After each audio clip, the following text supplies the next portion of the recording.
comienzo, vamos a hacer lo siguiente, vamos a hacer la mesa del doctor primero y para intercalar un poco, diríamos, y no saturar tanto, después yo voy a armar la segunda mesa. La mesa del doctor Pombo es sobre la lingüística forense, qué nos dice el victimario a través del trato con su víctima. Cuando el occiso habla, interpretación, identificación y reconstrucción de indicadores cotidianos del fallecido, vinculaciones con las formas de trato y manipulación, indicios detectables a partir de la presentación y posición de la víctima en la escena, el proceso penal y complementaciones al respecto en nuestro país. ¿Cómo le otorga interpretación la ley penal a dichos aspectos cualitativos que refleja la escena? Así que con nosotros se encuentra el doctor Gabriel Pombo, que yo le doy la bienvenida y le agradezco nuevamente que esté acá con nosotros, que es doctor en Derecho de Lodelar, especializado en ciencias forenses, escritor y comunicador, especialista en ciencias del delito y criminología y es penalista. Así que adelante y bienvenido. Muchas gracias. Bueno, el agradecido soy yo y tenemos un temario sumamente atractivo que brevemente acá la psicóloga y amiga Adriana Sabio mencionó. Vamos a tratar de intercalar dentro de estos puntos que son muy genéricos y por lo tanto abstractos. Vamos a tratar de intercalar para darle amenidad y hacerlo más entendible quizás, casos concretos que tienen que ver con el más prototípico de los victimarios. Se habla acá en sentido genérico de victimario. Bueno, ¿cuál es el más prototípico y el emblemático para el estudio de la criminología? Lamentablemente el asesino, y más concretamente el asesino serial. Aunque la primera aclaración que conviene formular es que estamos en casos de víctima y en caso del uso de estas herramientas, como son básicamente la lingüística forense, que es el punto que se me asignó a mí, es aplicable no solo al tema del asesino, y mucho menos del asesino serial, sino que alcanza a todo tipo de víctimas y a todo tipo de delincuentes. Por ejemplo, un incendiario, un pirómano, por ejemplo, un secuestrador, cuya finalidad es solamente obtener un lucro y no asesinar a nadie. Bueno, el espectro es muy amplio, pero quizá por un poco de comodidad de lenguaje, quizá para, dado que es un poco el ejemplo más choqueante, nos vamos a referir en general al asesino serial y a su contacto con la víctima. Bueno, primero que nada, mesa sobre lingüística forense. Este es el título que se me ha asignado. Esto nos lleva, aunque sea brevemente, a mencionar qué es la lingüística forense. Primero, la lingüística forense es una herramienta de la criminología, pero no solo abarca el tema criminológico, el tema delictivo, sino que, como lingüística que es, se ha utilizado a lo largo del tiempo para, digamos, cotejar dos textos literarios y advertir si los mismos son verdaderos o falsos. Incluso, remotamente, antes de que esto se aplicara para la criminología, fue utilizado para ver si textos, por ejemplo, de Alejandro Dumas, el gran escritor francés, o de Víctor Hugo, que había dudas porque después de fallecidos, algunos de sus descendientes los quisieron vender a editoriales, bueno, si efectivamente pertenecían a esos grandes literatos o si se trataba de obras falsas, de plagios. Como ven, nada que ver con el aspecto forense. Para eso se crearon determinadas tabulaciones, o sea, los estudiosos del momento vieron cuántas eran la cantidad de frases que utilizaban estos literatos, el modo de conjugar los verbos, o sea, una serie de elementos lingüísticos y gramaticales. Bueno, todo esto que en el pasado remoto se utilizó con esta finalidad, llegado al siglo XX, empieza a ser utilizado por las ciencias forenses.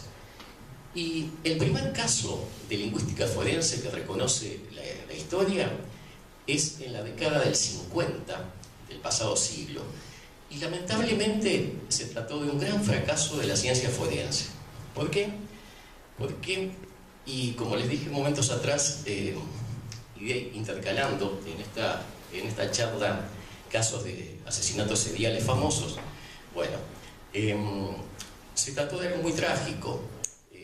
Timothy Evans era un joven que fue colgado en Gran Bretaña en forma equivocada. fue uno de los casos que dio lugar a que la pena de muerte en Gran Bretaña fuera abolida, dado el gran escándalo que se suscitó una vez que fue demostrado que este hombre era inocente del crimen que se le adjudicaba. En un libro donde abordo la temática del asesinato serial, menciono este caso de Timothy Evans y mencionó básicamente al victimario, que fue un famoso asesino serial británico que operó en la década del 50, llamado John Reginald Christie. John Reginald Christie era un victimario de tipo sexual, ¿no?, que con distintos trucos, distintas ardides, lograba acceder, utilizando una fachada de hombre probo, de persona. Era el típico caballero inglés, y bueno, a su crimen se le llamaron los crímenes de Rilton Place. ¿Por qué? Porque ese era el edificio donde él vivía con su esposa, haciendo las veces de un buen padre de familia. Dio la desgracia de que en ese edificio también vivía Timothy Evans, que era un joven que en ese entonces estaba desempleado, casado con una chica de condición económica humilde, la cual tenía una bebé de solo meses, Geraldine, y su esposa esperaba un nuevo bebé. Dado que Christie tenía una imagen de persona honesta, se hizo amigo de Timothy Evans, y como Timothy Evans le comenta la preocupación que siente de que no va a poder afrontar económicamente otro hijo más, dado lo escaso de sus ingresos, este asesino serial, John Christie, mediante engaño le finge que él tiene conocimientos de medicina y que le iba a practicar un aborto a su esposa. En realidad era todo una simulación para poder tener relaciones sexuales con la mujer, asesinarla, y también asesina a la bebé. Sin embargo, Timothy Evans, que era un joven de muy poca cultura y de carácter muy apocado, es presionado por la policía y termina confesando un crimen que él no cometió. Como dije anteriormente, se lleva a cabo el juicio, y pese a que finalmente Timothy Evans, al ver la posibilidad cercana de la muerte, dice: no, yo fui inducido por mi vecino, en realidad yo no maté a mi esposa, y en forma enfática insiste en su inocencia, termina siendo ejecutado. Solamente un año después se descubre, en forma tétrica, en uno de los alojamientos que tenía John Christie, el verdadero asesino, se descubre una serie de cuerpos en descomposición, y en ese momento John Christie estaba prófugo y al poco tiempo es capturado, y la justicia británica se da cuenta del desastre que había cometido, porque ya no le podían devolver la vida a Timothy Evans. Sin embargo, en el curso del proceso contra Timothy Evans, el psicólogo forense Michael estudió varias de sus declaraciones e insistió que la lingüística que surgía de esas declaraciones demostraba que este hombre estaba presionado, que esas declaraciones no eran auténticas, que su subconsciente estaba manejado y que por lo tanto no podía ser el culpable. Como dije hace unos momentos atrás, el punto de partida de la lingüística forense, en un caso criminal famoso, también es una gran derrota de esta herramienta. ¿Por qué? Porque desgraciadamente este hombre, Timothy Evans, termina siendo ejecutado. De todos modos, la lingüística forense sí que ha tenido triunfos. Y si vamos a hablar de un triunfo espectacular que se llevó a cabo hace pocos años, tendremos que hablar del caso de Una Bomber. Capaz que a ustedes les suena el famoso asesino serial también, Una Bomber, cuyo nombre real era Ted Kaczynski. Ted Kaczynski era una persona de un coeficiente intelectual altísimo, que había sido profesor de matemáticas en universidades norteamericanas, pero que guardaba un tremendo resentimiento hacia la sociedad y evidentemente una patología muy grande. Él vivía enclaustrado en el pueblo de Montana, en una zona montañosa, y vivía prácticamente como, cuando la policía lo detiene, el aspecto de él era el de un ermitaño, de una persona totalmente desaliñada, pese a que pertenecía a una familia económicamente muy pudiente y además había sido un gran profesor de matemáticas en universidades norteamericanas. Pero, ¿por qué digo que ponemos las dos caras de la moneda, ¿verdad? El gran fracaso de la lingüística forense en el primer caso criminal, donde no pueden evitar la ejecución de Timothy Evans, y el gran triunfo al lograr la captura de un asesino sumamente peligroso, porque había matado a 3 personas mediante bombas que él mandaba, bombas caseras, hechas con gran habilidad, las enviaba como si fueran deliveries, por así decirlo, y mataba indiscriminadamente. Mató a 3 personas, en algunos casos al dueño de un asadradero, en otro caso a profesores universitarios, y en otros casos dejó mutilados o tullidos a las personas que tuvieron la mala suerte de abrir esos paquetes, esos supuestos regalos que eran trampas que con gran habilidad Ted Kaczynski armaba y enviaba a sus víctimas. Este hombre cometió sus crímenes a partir de la década del 70 y estuvo muchos años siendo una pesadilla para la policía de Estados Unidos, porque el modus operandi que utilizaba era tremendamente difícil de advertir. Si bien ya es difícil la captura, aprehensión y comprensión de lo que es la psicología de un asesino serial, en el caso de una bomba, este fue el apodo criminal que se le dio, fue mucho más difícil aún. O sea, la policía y el FBI que trabajaba en el intento de detener esta serie de agresiones, bueno, estaba prácticamente desbordada y durante años no tenían ni siquiera un hilo conductor de cómo llevar a cabo las investigaciones. Y bueno, y acá aparece la lingüística forense en uno de sus más grandes triunfos. ¿Por qué? Porque Ted Kaczynski, o sea, una bomba, además de enviar estas misivas explosivas, dado que tenía una gran psicopatía y un ego extraordinario, envía lo que él llama el manifiesto. O sea, además de enviar bombas, envía una prueba de su caligrafía en una extensa monografía donde criticaba a la sociedad contemporánea, donde hacía severas críticas a la era industrial, que a su criterio era causa de tremendos males para la sociedad, y justificaban que él tratase de ultimara de esta manera a algunos miembros de esta sociedad que él entendía que era corrupta. Bueno, se le llamó el manifiesto de una bomba y constaba de entre 30 y 40 carillas. Y bueno, fue asignado el perito en lingüística forense Fitzgerald del FBI al estudio de este manuscrito tan extenso. ¿Fue el primer peritaje? El primer de lingüística. De lingüística forense, y además fue el más extraordinario de todos porque...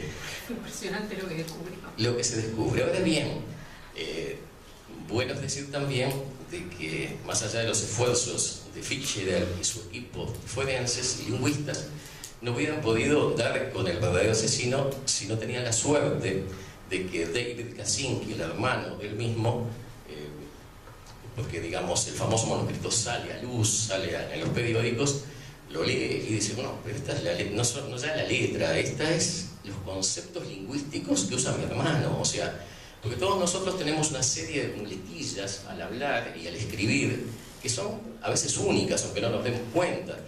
Una manera de redactar, por ejemplo, Ted Kaczynski utilizaba una muletilla que era, digamos, lo que nosotros diríamos quedarse sin el pan y sin la torta, o sea, el equivalente británico a esa frase, que era algo así: uno no puede comerse la torta y al mismo tiempo guardarla. Es una frase hecha muy conocida de los ingleses, pero la utilizaba al revés. Es como si uno dijera, uno no puede bañarse y no mojarse, pero él lo decía al revés. Bueno, ese error en esa frase hecha era único, porque solo él lo cometía y repetía insistentemente esa frase a lo largo de una redacción que no tenía mucho que ver con esa frase que él introducía allí.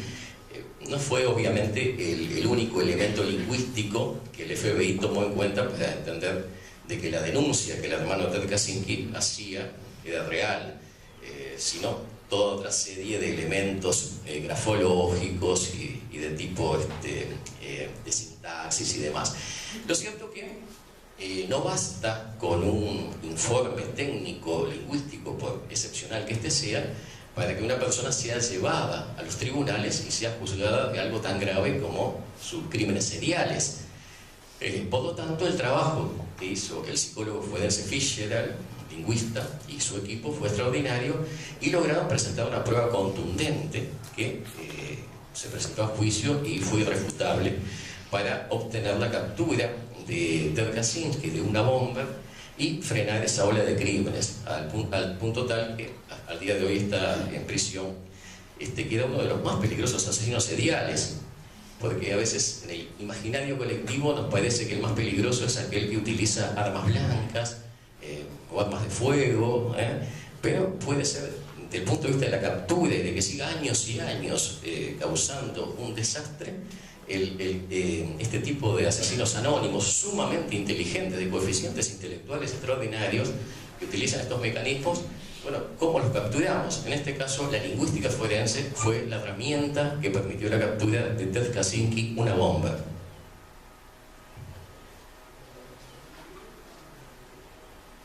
Bueno, vamos a entrar a otro de los ítems que se me fue asignado. ¿Qué nos dice el victimario a través del trato con su víctima? Cuando el occiso habla, interpretación, identificación y reconstrucción de indicadores cotidianos del fallecido. Bueno, este título es tanto como decir que para cada clase de víctima hay una clase de victimario. O, si usamos lo que hemos dicho anteriormente, para simplificar el caso del asesinato serial, para cada víctima de homicidio hay una clase de asesino en serie. Bueno, ejemplos hay muchos para ilustrar este punto. Por ejemplo, Ted Bundy mataba a determinado tipo de mujeres. Para empezar, sus víctimas eran mujeres, no mataba hombres, no mataba homosexuales. Estamos dentro de elementos que tienen que ver con el modus operandi, o sea, el para qué mata el asesino, o sea, el cómo, más bien, es el modus operandi. Después el para qué es la motivación interna que lo impele a cometer esos crímenes. Y bueno, Ted Bundy tenía un tipo de mujer que era su víctima predilecta, era una mujer bonita, una mujer de pelo negro. ¿Por qué? Porque dentro de su psiquis pervertida le hacía recordar a una novia que lo había desechado años atrás, y bueno, era parte de lo que en criminología se llama la firma del asesino. Otro tipo de asesinos buscan otro tipo de víctimas. También, como muy bien comentó la doctora Sabio en su introducción, hay víctimas que son más propiciatorias que otras. O sea, el estilo, la conducta de determinada persona la pone obviamente en riesgos mucho mayores que otras. Las prostitutas son típicas víctimas propiciatorias. ¿Por qué? Porque su estilo de vida hace que lleven a una promiscuidad y hace que no tomen ciertas precauciones, o que su simple manera de ganarse la vida las lleva a relacionarse con gente de todo tipo, que ellos no pueden tener un control sobre si su cliente es en realidad un cliente que busca simplemente el servicio sexual, o es un psicópata que lo que busca es saciar un instinto asesino en ellas. Lo mismo mujeres, aunque no ejercen la prostitución, bueno, llevan una vida liviana, o sea, no. Sí, ¿Tiene que mayoría población femenina? No, estamos hablando simplemente de las víctimas más propiciatorias, y que han dado lugar a los llamados incluso asesinos misioneros. O sea, el tipo de asesino misionero que muchas veces no es ya un psicópata sino un psicótico, y que tiene digamos un objetivo, un propósito totalmente deleznable, reprobable, pero que es racional para su psiquis, bueno, busca un tipo o de mujer o de individuo que considere que socialmente está degradado y que a él se le ha asignado una misión saneadora impuesta por Dios o por alguna entidad sobrenatural que le impone el deber de eliminar